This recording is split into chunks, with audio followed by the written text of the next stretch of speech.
இன்னைக்கு நம்ம 40 டேஸ் பிரேயர்ல டே 35ல இருக்கிறோம். இன்னைக்கு நம்ம பார்க்க வேண்டிய வசனம் என்ன அப்படின்னா சங்கீதம் 40ஆம் அதிகாரம் 1ஆம் வசனம். எல்லோரும் என்னோட சேர்ந்து இந்த வசனத்தை வாசிக்கலாம்.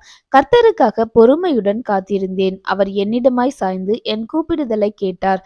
ஆமீன். ஆமாங்க, இந்த வசனத்தை தான் இன்னைக்கு நம்ம தியானிக்க போறோம். இந்த வசனத்துல நம்ம என்ன தியானிக்கணும் அப்படின்னா கர்த்தருக்காக நம்ம காத்திருக்கும் போது பொறுமையோட காத்திருக்கணுங்க. இதை தான் நம்ம வேதத்துல தியானிக்க போறோம். அப்படி பொறுமையோடு காத்திருந்து வாக்குத்தத்தத்தை சுதந்திரித்தவரான ஆபிரகாமை குறித்து தான் இன்னைக்கு நம்ம வேத பகுதியில பார்க்க போறோம். இதற்கு நம்ம பார்க்க வேண்டிய வேத பகுதி என்ன அப்படின்னா எபிரேயர் 6ஆம் அதிகாரம். இந்த 6ஆம் அதிகாரத்துல 15ஆம் வசனத்தை நம்ம வாசிச்சோம் அப்படின்னா அந்தபடியே அவன் பொறுமையாய் காத்திருந்து வாக்குத்தத்தம் பண்ணப்பட்டதை பெற்றான் அப்படின்னு வாசிக்கணும். ஆபிரகாமை பத்தி நம்ம ஆல்ரெடி இந்த 40 டேஸ் பிரேயர்ல பார்த்துருக்கோம். ஆனா இன்னைக்கு ஆபிரகாமோட பொறுமையை குறித்து தான் நம்ம பார்க்க போறோம். ஒரு இடத்துல பொறுமையை இழந்திருப்பாங்க, அதுக்கப்புறம் அந்த பொறுமையை பெற்றுக்கொள்வாங்க. இதை பத்தி தான் நம்ம பார்க்க போறோம். நம்மளுக்கு எல்லாத்துக்கும் தெரிஞ்சதுபடி கர்த்தர் ஆபிரகாம 75 வயதுல அழைத்து அவருக்கு வாக்குத்தத்தத்தை கொடுக்குறாருங்க. கிட்டத்தட்ட ஒரு 10 வருஷம் ஆபிரகாம் என்ன பண்ணியிருக்காங்க அப்படின்னா பொறுமையா தாங்க இருந்திருக்காங்க. சாராலும் பொறுமையா தான் இருந்திருக்காங்க. ஆனா 10 வருஷத்துக்கு அப்புறம் சாரால் பொறுமையை இழந்துட்டாங்க. தன்னோட அடிமை பெண்ணாகிய ஆகார ஆபிரகாமுக்கு மறுமனையாட்டியா கொடுக்குறாங்க. இந்த இடத்துல ஆபிரகாம் உறுதியா நின்றுக்கலாம், கர்த்தர் நம்மளுக்கு தருவாரு, ஏன்னா ஆபிரகாம்கிட்ட கர்த்தர் பேசியிருக்காரு இல்லையா, அதனால உறுதியா நின்றுக்கலாம். இந்த இடத்துல ஆபிரகாமும் தன்னுடைய பொறுமையை இழந்து ஆகார் மூலமா தான் கர்த்தருடைய வாக்குத்தத்தம் நிறைவேறும்னு நம்பி அந்த காரியத்துல அவங்களும் அந்த தப்பை பண்றாங்க. சோ இந்த காத்திருப்பின் காலம் கிட்டத்தட்ட 10 வருஷம் ஒரு காரியத்தினால, அதாவது ஆகாருக்கு இடம் கொடுத்ததுனால அங்க அவங்களோட காத்திருப்புல கொஞ்சம் ஒரு பிளவு ஏற்பட்டதுங்க. அதுக்கடுத்தும் கிட்டத்தட்ட 10 வருஷத்துக்கு மேல அவங்க பொறுமையா இருக்க வேண்டியதா இருந்துச்சு. இந்த தடவை ஆபிரகாம் சுதாரிச்சுக்கிட்டாங்க. சோ அதுக்கப்புறம் ஆபிரகாம் பொறுமையோட காத்திருந்தாங்க.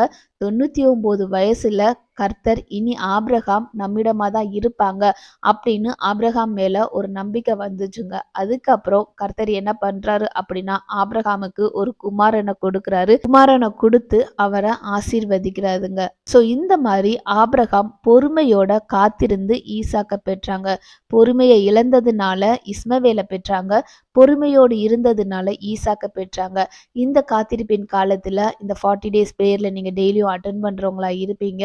ஒருவேளை உங்களுக்கு நீங்க நினைச்சது நடக்காம போயிருந்தது, உங்களுடைய பிரேயர் கேட்கப்படாம போயிருதுன்னு நீங்க நம்பிக்கொண்டு இருந்தீங்க அப்படின்னா கர்த்தர் இன்னைக்கு உங்களுக்கு சொல்றாரு, பொறுமையோட காத்திருங்க. இந்த பொறுமை எது வரைக்கும் அப்படின்னா நான் உனக்கு சொன்ன வார்த்தை நீ சுதந்திரத்து கொள்ற வரைக்கும் நீ பொறுமையா இருப்பியா அப்படின்றத நான் கொஞ்ச நாள் பார்ப்பேன். அந்த நம்பிக்கை எனக்கு வந்த பின்னாடி நான் உன்னிடமாய் சாய்ந்து உனக்கு பதில் செய்வேன். நீ வாக்குத்தத்தத்தை சுதந்திரிக்க நான் உதவி செய்வேன். இது நிச்சயமாய் ஆகும் அப்படின்னு கர்த்தர் சொல்றாருங்க. ஸோ இந்த காத்திருப்பின் காலத்தின் முடிவுல நம்ம பொறுமையோடு அவருக்கு காத்திருந்தோம் அப்படின்னா கர்த்தர் நம்மிடமாய் சாய்வாருங்க. எப்படி ஆபிரகாம் இடத்துல கர்த்தர் சாஞ்சாரோ அதே போல எப்படி மோசேயின் இடத்துல கர்த்தர் சாஞ்சாரோ கர்த்தர் உங்களிடமாய் சாய்ந்து உங்களுக்காக வழக்காடுவார், உங்களுக்காக யுத்தம் பண்ணுவார், உங்களுக்காக அவர் குறித்ததை எல்லாவற்றையும் செய்து முடிக்க அவர் வல்லவராய் இருக்கிறாருங்க. ஸோ இந்த நாள்ல இதை தியானிங்க. கர்த்தருக்காக பொறுமையோட காத்திருங்க. கர்த்தர் இந்த வார்த்தையின் மூலமாக உங்களை ஆசீர்வதிப்பாராக. ஆமீன். எல்லோரும் என்னோட சேர்ந்து செபிக்கலாம். அன்புள்ள இயேசப்பா, இந்த நாளிலும் நீர் எங்களோடு பேசினா உங்களுடைய வார்த்தைக்காக நாங்க நன்றி செலுத்துகிறோம். டாடி, நீங்க எங்களை பொறுமையா இருக்க சொல்லியிருக்கீங்கப்பா. அந்த வார்த்தையின்படியே நாங்க பொறுமையோட உங்களுடைய சமூகத்துல காத்திருக்கிறோம்ப்பா. நீங்க எங்களுக்காக பொறுமையா காத்துட்டு இருக்கிறீங்களப்பா. அந்த பொறுமையை பார்த்து நீங்க எங்களிடத்துல சாயும் வரைக்கும் நாங்க உம்மிடத்துல உத்தமமாய் நடந்து கொள்ள எங்களுக்கு கிருபை தாங்கப்பா. அந்த கிருபையினால நாங்க எப்பொழுதும் ஆவியானவரே நிலை நிற்க எங்களுக்கு உதவி செய்யுங்க.